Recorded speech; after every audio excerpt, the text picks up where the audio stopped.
Hi hello welcome to Shyaman 143 channel. இன்றைக்கி நம்ம சேனலில் பீஃப் தொக்கு தான் பார்க்க போகிறோம். சிம்பிளான ஒரு ரெசிபி. இது பிரியாணிக்கு வச்சுருந்த பீஃப் நான் கொஞ்சம் திருடிட்டேன். அதில் தான் நான் இந்த ரெசிபி கொஞ்சம் செய்ய போகிறேன். நான் வீட்டில் ஃப்ரீயாக இருக்கும்போது இந்த மாதிரி சில பல வேலைங்கள்லாம் இந்த மாதிரி யூஸ்வலாக நடக்கிறது தான். ஓகே, இன்க்ரீடியன்ட்ஸ் பார்த்துருங்க. ஆல்ரெடி வாஷ் பண்ணி வச்ச பீஃப் கொஞ்சம். இது mutton masala, chilli powder and குழம்பு மிளகாத்தூள், ஒரே ஒரு தக்காளி, ஒரு ஸ்பூன் இஞ்சி பூண்டு பேஸ்ட், ஸ்லைஸாக கட் பண்ண வெங்காயம், 1.5 வெங்காயம் எடுத்திருக்கேன், கொஞ்சமாக கருவேப்பிலை, தாளிக்கிறதுக்கு சோம்பு, கடுகு, தேவையான உப்பு, எண்ணெய், அவ்வளோதான். ஓகே, வாங்க வீடியோக்குள்ளே போய் பார்த்து எப்படி செய்கிறதுன்னு தெரிஞ்சுக்கலாம். கடாயில் எண்ணெய் ஊற்றிக்கோங்க.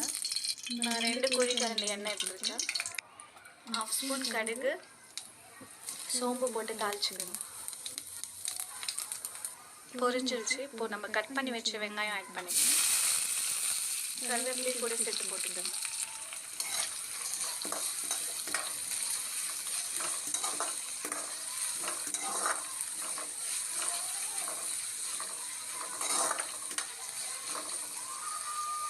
எனக்கு இந்த கருவேப்பிலை, சோம்பு, வெங்காயம்லாம் போட்டு தாளிக்கிற ஸ்மெல் ரொம்ப பிடிக்கும். வீட்டில் ஃப்ரீ டைமில் நான் இருக்கும்போது இதே மாதிரி எதையாச்சும் குக்கிங் ரொம்ப பிடிக்கும்ன்றதுனால நான் ட்ரை பண்ணி எதையாச்சும் சமைச்சு எல்லா உயிரும் வாங்கிட்டு இருப்பேன். சாப்பிடுங்கன்னு. நீங்களும் அப்படின்னா மறக்காமல் எங்கள் கூட ஷேர் பண்ணிக்கோங்க கமெண்ட்ஸில். இப்போ நம்ம கட் பண்ணி வச்ச ஒரே ஒரு தக்காளி சேர்த்துக்கலாம்.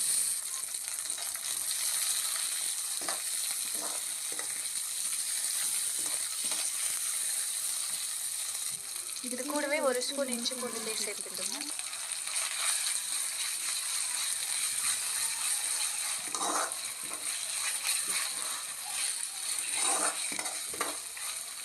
தக்காளி வதங்கிறதுக்காக கொஞ்சம் உப்பு சேர்த்துக்கோங்க.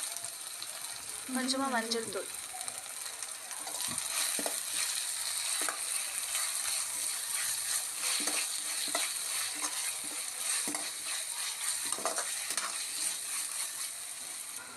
தக்காளி, வெங்காயம் எல்லாம் நல்லா வதங்கிடுச்சு.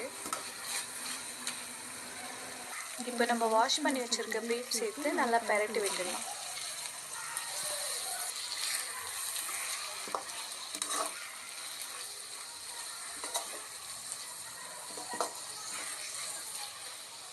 இந்த மாதிரி நல்லா கிளறி விட்டுருங்க.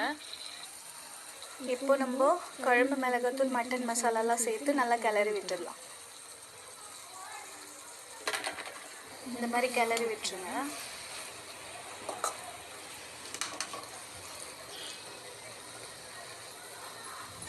இந்த கறி கொஞ்சம் வேகிறதுக்காக கொஞ்சமாக தண்ணி சேர்த்துக்கலாம். அவ்வளோதான். இந்த தண்ணி நல்லா சுண்டி வந்த பிறகு நம்ம கொத்தமல்லி தூவி இறக்கி சர்வ் பண்ணிடலாம். அவ்வளோதான், தேடி வச்ச பீஃப் தொக்கு ரெடி ஆகிடும். பாருங்கள், பீஃப் நல்லா தண்ணி சுண்டி கொதிச்சு வந்திருக்கு. எண்ணெய் கொஞ்சம் பிரிஞ்சு வந்திருக்கு. இன்னும் கொஞ்சம் தண்ணி வற்றி வரணும்.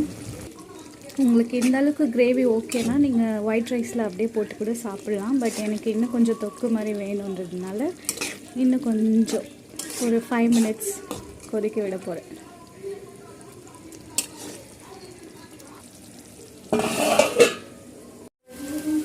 சூப்பராக சுண்டி வந்துச்சு. இந்த லெவலுக்கு இருந்தாலே போதும் நம்மளுக்கு.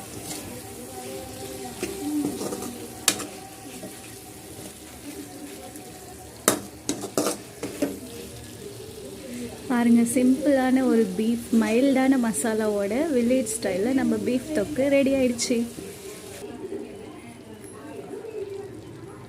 ஸோ இந்த பீஃப் தொக்கு பார்க்கறதுக்கே சூப்பராக இருக்குல்ல. பார்க்கறதுக்கு மட்டும் இல்லை, டேஸ்ட்டும் ரொம்ப சூப்பராக இருக்கும். கண்டிப்பாக வீட்டில் ட்ரை பண்ணி பாருங்கள். அதே மாதிரி இந்த வீடியோ உங்களுக்கு பிடிச்சிருந்தா லைக் பண்ணுங்கள், ஷேர் பண்ணுங்கள், கமெண்ட் பண்ணுங்கள், சப்ஸ்கிரைப் பண்ணுங்கள், பக்கத்தில் உள்ள பெல் ஐக்கான் டச் பண்ணுங்கள். தேங்க்யூ, பாய்.